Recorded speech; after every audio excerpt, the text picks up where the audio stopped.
Hey, I'm Drew Gant with Stingray Boats. I'm here to take you through our 273cc, starting at the bow. You've got a big seating area. You've got a removable table base, that's an option.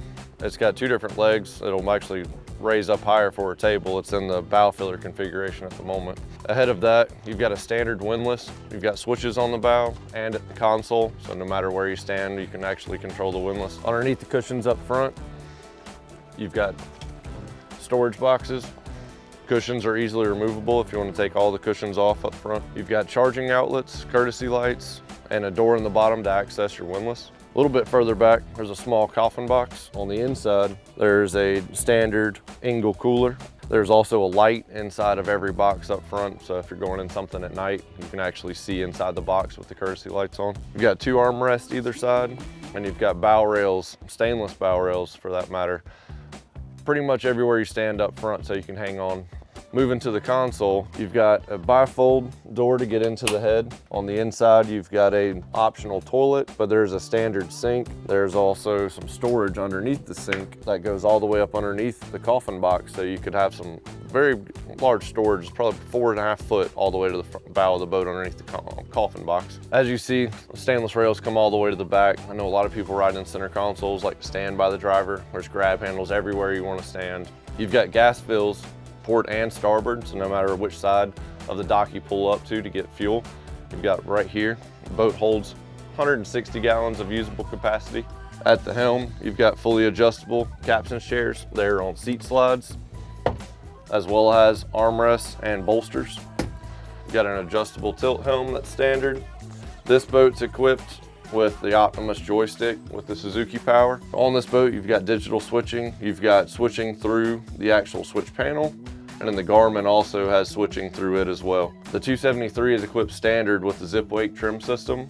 There's standard phone charging, and then the Optimus control box is right to the side. Stainless steel steering wheel is standard with the suicide knob. You've got a little storage box up top, and this boat's also equipped with the optional Garmin VHF radio. The boat is standard with one 12-inch Garmin, but it does have the optional second Garmin 12-inch. It's a 1243. This boat is standard with a Fusion stereo and an amplifier. This customer has upgraded the amplifier to the 2000 watt system, so you have 6.5 Fusion signature speakers, and then you have two 8.8s on either side. On the side of the console, we actually weld in C-channel strips so you don't have to drill into your powder coat when you put your gull wings on. This boat didn't get the option for gull wings, but it stays on there for every part that we get. I really don't like drilling into the powder coat because eventually it's going to create some cracking.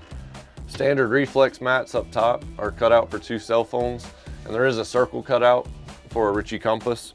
There's some mats at the bottom for the bottom two steps as well. You've got a lockable glove box, a little phone tray with charging on the inside. On the front of the leaning post, you have all your breakers and battery switches. Then on the inside below that, you've got quick access to all your batteries. Heading towards the back of the boat, we've got a standard trash can, which is removable. On the other side, you actually have a tackle storage, and on the back side, you have more storage. This boat is equipped with the optional live well. It has pressurized fittings from Gemlux, so you can pressurize the live well or use it as just a standard live well.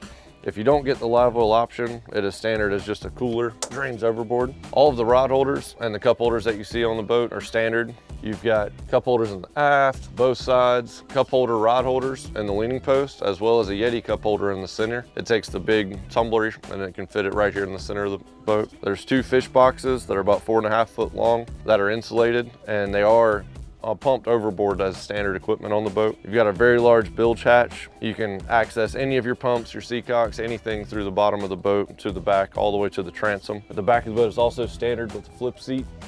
So if you want to fish, you can flip the seat up. Your scuppers are drained straight overboard. The live well in the back is standard.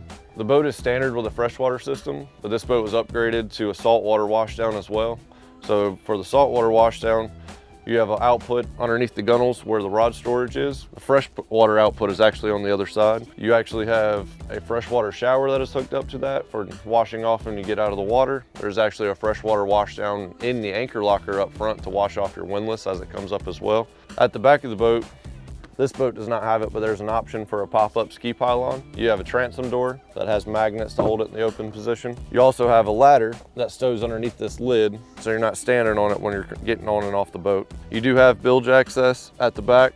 but you can access everything through the bilge hatch and the floor all the way to the back. All the rod holders and cup holders on the boat drain to the deck and which drain overboard, so there's no water getting into your transom. The T-top support system that we use is powder coated. You can get it in white or you can get the black package. So at the back, everything is supported and to be structurally sound and not have any squeaking or any tweaking. You have Kingfish rod holders as standard on either side and just some rocket launcher holders. Can't ever have too many rod holders in my opinion. This boat is equipped with twin 300 horsepower Suzuki's. They will get about 2.5 miles per gallon at 36 miles per hour, which is better than just about any boat in a 27-foot class. We have offer options of 200 horsepower, 250, and 300 horsepower on this hull, Yamaha and Suzuki. Again, I'm Drew Gant. If you need any other information, just go to stingrayboats.com.